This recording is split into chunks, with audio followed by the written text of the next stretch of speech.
কি হয়েছে তোমার?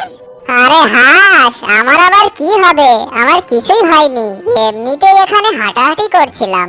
প্রতিদিন নিয়মিত হাঁটাহাঁটি করলে শরীর ও মন দুটোই ভালো থাকে, তাই শরীরের দিকে একটু যত্নশীল হওয়ার চেষ্টা করছিলাম আর কি। শিয়ালের এমন কথা শুনে হাসির মনে সন্দেহ হয়। এমন সময় শিয়াল বলে, আচ্ছা ভাইয়া, আমাকে একটা কথা বলো তো, আমার না একটা বিষয় কিছুতেই মাথায় ঢুকছে না। কি বিষয় ভাইয়া? আচ্ছা, তোমার বাসা তুমি ওই ডোবার মাঝখানে বানিয়েছো কেন? এই ডোবার ধারে বানালেই তো পারতে, তাহলে আমরা তোমার বাড়ি দেখে শুনে রাখতে পারতাম। আর বলো না, আমার বাসা আগে পাড়েই ছিল, কিন্তু একদিন আমি খাবারের খোঁজে বের হয়েছিলাম, ফিরে এসে দেখি আমার বাসায় রেখে যাওয়া ডিম দুটো গায়েব, কে যেন খেয়ে নিয়েছে। তাই আমি আমার বাসা এবার ডোবার মাঝখানে বানিয়েছি, যাতে এবার আমার ডিম